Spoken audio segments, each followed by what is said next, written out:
You are not behind. You are not lost. You are not crazy. You are not a failure. You are not behind. Trust me when I tell you that you are exactly where you need to be. You have not let life pass you by. You are right where you are. And that is where you need to be. And that is where God wants you to be. I'm 25 years old. I just got married last March, and man, do I feel like I'm behind. I don't have a house yet. I don't have all my debt paid off, and I just feel like I am not where I'm supposed to be. Life is crazy, and things are getting more expensive down here in Florida. But trust me when I tell you that God has a plan for you. God knows exactly where you need to be and when you need to be at that place. See, his timing and our timing are way two different things. They're way different. We want things now. We want things in a rush, but God is a God of process. And I know that there is a time for everything. There's a time for struggle. And a lot of that is, especially when we're young, we are supposed to be going through some struggles. We are supposed to be learning how to get it out of the mud. We're supposed to be learning how to depend on God.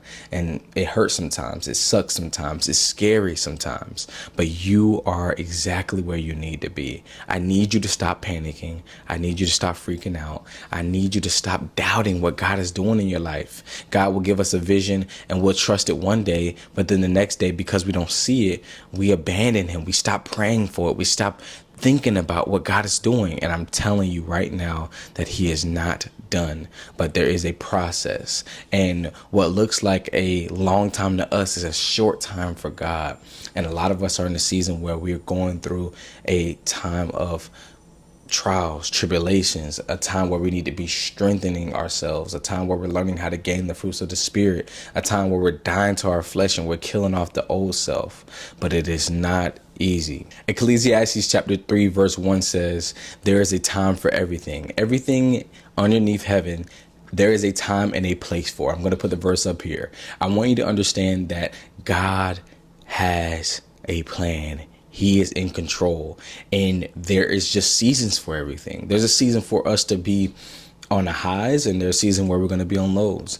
But because of our faith in God, we have to learn how to trust it. And God can trust you because he knows that you don't freak out when things get hectic, when things get crazy, when life gets just scrambled everywhere, when you lose your job, or when you lose your only source of income, or when you get out of a relationship that you thought you were going to marry that person. God needs to know that he can trust you in the middle of chaos, because after chaos comes glory, comes his glory. So can God trust us in the middle of tribulations? The reason why I'm stressing this so much is that there has to be a process. You want to make sure that you are going through the process that the Lord has for you. And through that process, that's where you are being strengthened. That's where you are being defined. That's where character is being built. And that is where faith and, like I said, dependency on God is growing stronger and getting bolder.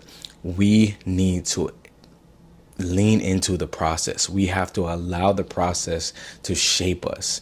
I'm not gonna lie to y'all. Being broke is not fun. I was a teacher for 2 years. I just transitioned to sales. I've been in sales for a year, and I was in college before that. So, I didn't have a lot of money. I never came from money, but I just got married. I want to be able to provide for my family. I want to be able to provide for kids when we have some in the future. But I got to go through this process of learning how to build wealth, learning how to sustain wealth, and learning how to allow God to trust me with that. And you got to be broke. You got to be broke in order to experience it. And yes, it sucks.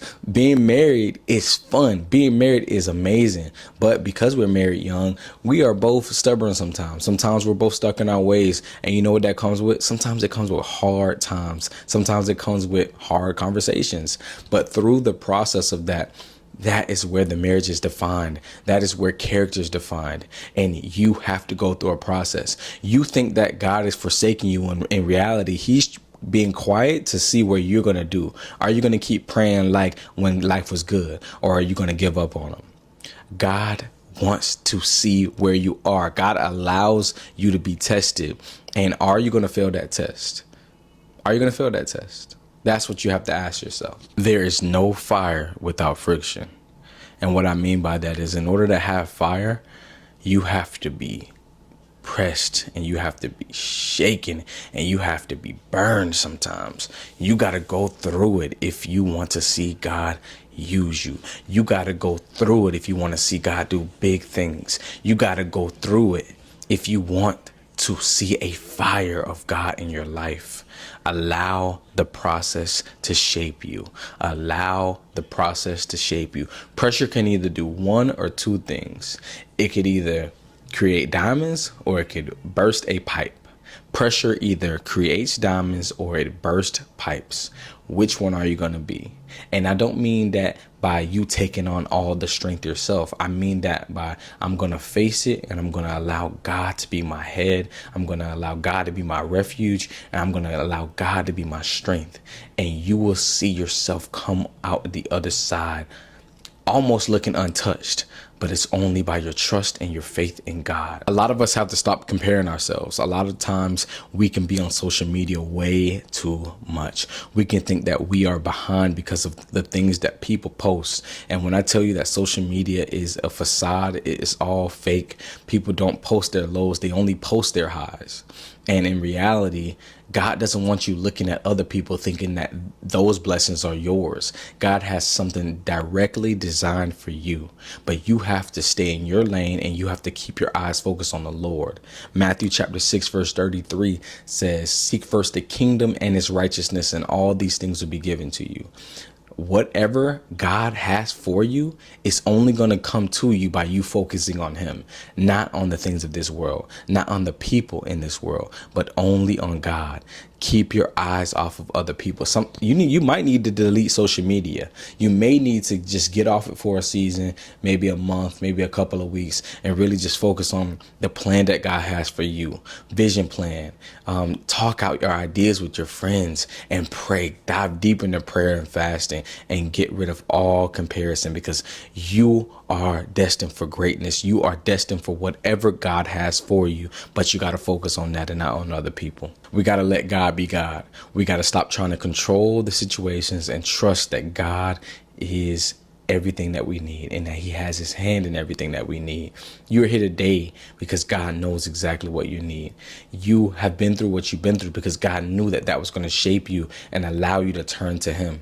So let God do his thing in your life. Stop trying to control every single thing and just say, you know what, God, I trust you. Because in the middle of you letting go, God allows his hand to be placed in there. And that is when he takes full control. And that is where you see him in every area of your life. When I try to control my finances and I try to panic and I try to worry about every single thing that I'm going through, my finances, they seem like they never change. The more worry I get, the more times that I'm freaking out and seem like I'm about to lose it. But the time where I'm like, you know what, God, I'm just going to let you do you. That is where my finances get right. The same with my marriage, the same with my friendships, the same with my career.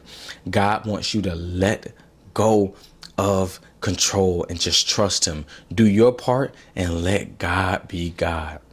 You are not alone. You are not in this by yourself. There are so many people that think that they're behind, but trust me when I tell you that we are all in this together. We got to stay prayed up. We got to stay trusting in God, and we have to keep our eyes on him and not anything else. God wants to move in your life. You just got to let him, and you got to be patient. Y'all have a blessed day.